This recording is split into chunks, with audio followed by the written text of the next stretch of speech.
बिस्मिल्लाहिर्रहमानिर्रहीम। Info Umar channel के मोहतरम नाजरीन, अस्सलाम वालेकुम। मोहतरम नाजरीन, आज हम आपके साथ हजरत सरकार गौसे आजम रहमतुल्लाह अलैह की एक और करामत आपसे शेयर करते हैं।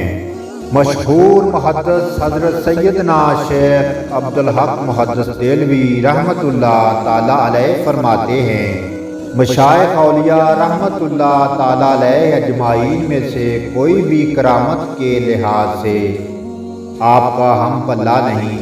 यहाँ तक के बाद मशाइख रहमतुल्लाह ताला अलैह अजमाइन ने फरमाया कि आपकी करामात का हाल तो मोतियों की लड़ी जैसा है कि जब टूटती हैं तो एक के बाद एक मोती गिरते चले जाते हैं, और आपकी करामात अदाद शमार से बाहर हैं। आइए अपने दिलों में हजूर गौस पाक रहमतुल्लाह ताला अलैह की अज़मत मज़ीद बढ़ाने के लिए आपकी ये करामात आपसे शेयर करते हैं। गेहूं में बरकत हो गई। शेख अबू अल अब्बास अहमद करशी बगदादी रहमतुल्लाह ताला अलैह फरमाते हैं कि एक मर्तबा बगदाद में कहत पड़ा हुआ था।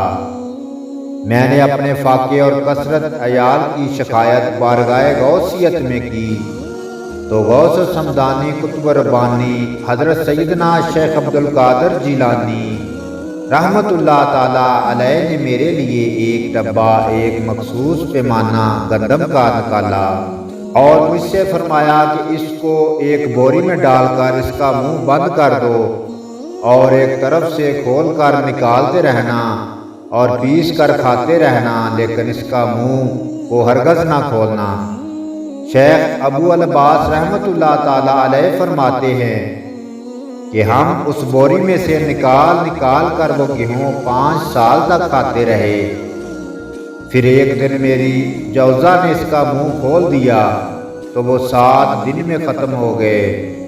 फिर मैंने हजूर गौस पाक रहमतुल्लाह ताला अलैह की खिदमत में ये माजरा अर्ज किया तो आपने इरशाद फरमाया, अगर तुम इसको छोड़ देते और इसका मुंह ना खोलते तो अपने मरते दम तक में से खाते रहते और ये गेहूं कभी ख़त्म ना होते। वो और हैं जिनको कहिए मोहताज, हम तो हैं गदाए गौसे आजम। जो दम में गनी करे खुदा को, वो क्या है अताए गौसे आजम। मोहतरम नाज़रीन, उम्मीद करते हैं कि आपको हमारी वीडियो अच्छी लगेगी। अगर हमारी वीडियो अच्छी लगे वीडियो को लाइक और शेयर करें और चैनल को सब्सक्राइब करें। शुक्रिया।